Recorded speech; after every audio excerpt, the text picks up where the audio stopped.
Have you ever met an invasive species? And I'm not talking about your mother-in-law. Invasive species or invasive weeds are plants not native to an area. And that's why they often take over the whole local ecosystem. Want to see an example? Let me show you.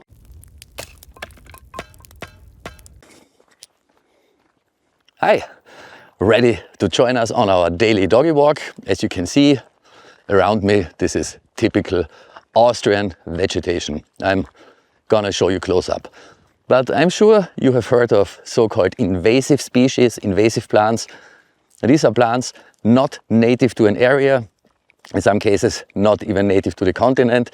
And these plants, when released into the wild, because some seeds were transported and then set free, they tend to multiply aggressively, thus taking over the whole local ecosystem. Reason being that these invasive species often have no natural enemies. No other plants, but also no insects, no bugs that eat their leaves or harm them in any way. So they can just multiply, grow really fast, and basically eat up all the nutrients, use up all the soil, and make the native plants disappear. Take a look at the typical vegetation. We are walking alongside the river stream here. Let me show you. It's a small river.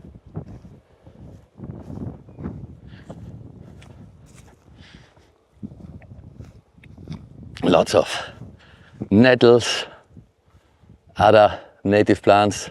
What I actually want to show you is all these bushes, but also some bigger trees, typical plants for these parts of Austria. And then there is what we call invasive species. With today's international trade, also lots of travelers, people who bring plants, sometimes these seeds get released into the wild and cause a lot of havoc. Here on our daily route, there is also a foreign invader. Let me show you. And I assure you, it is one of the most aggressive plants. Here we have all the typical bushes and trees. But wait till you get to see what lurks around this corner. Some of these plants have already been removed. Why? Because this is one of the most invasive species to be found worldwide, except in their home country, I suppose. They do have natural enemies there. Let's walk closer.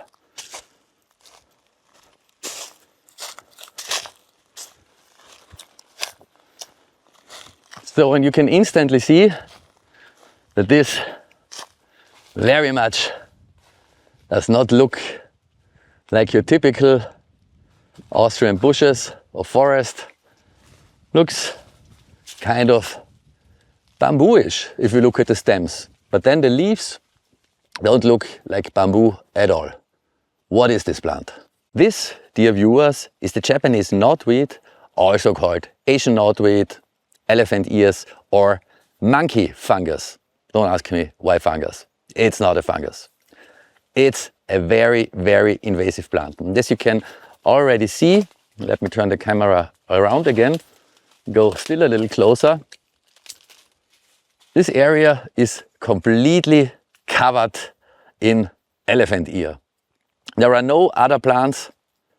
They spread rapidly and it's super, super hard to remove them. This is a very, very tough plant. Once it takes hold,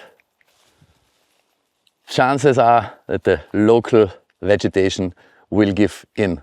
So I hope this does not spread any further.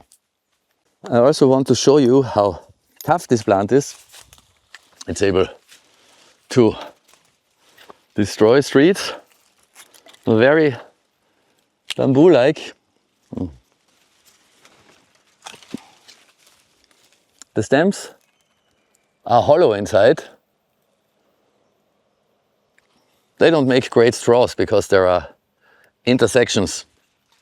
And I think that this is one of the reasons why it grows so fast.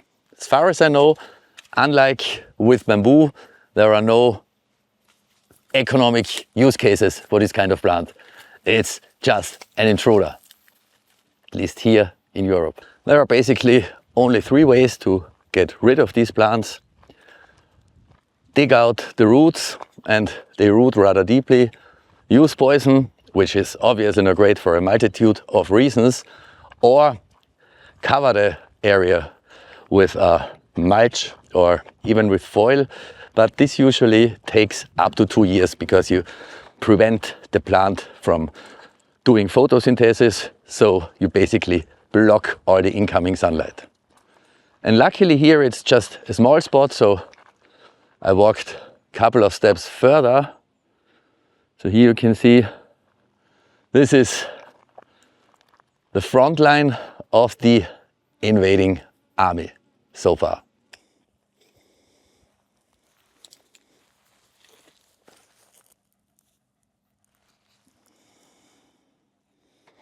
You know how they say the gardener gets to decide which plant is an unwanted weed and which one is deemed to look nicely. But with these invasive species, the problem is, like I just showed you, that they are able to change a complete ecosystem in very short time. Post-scriptum. While editing this video, I found out that there are actually commercial uses for Japanese knotweed.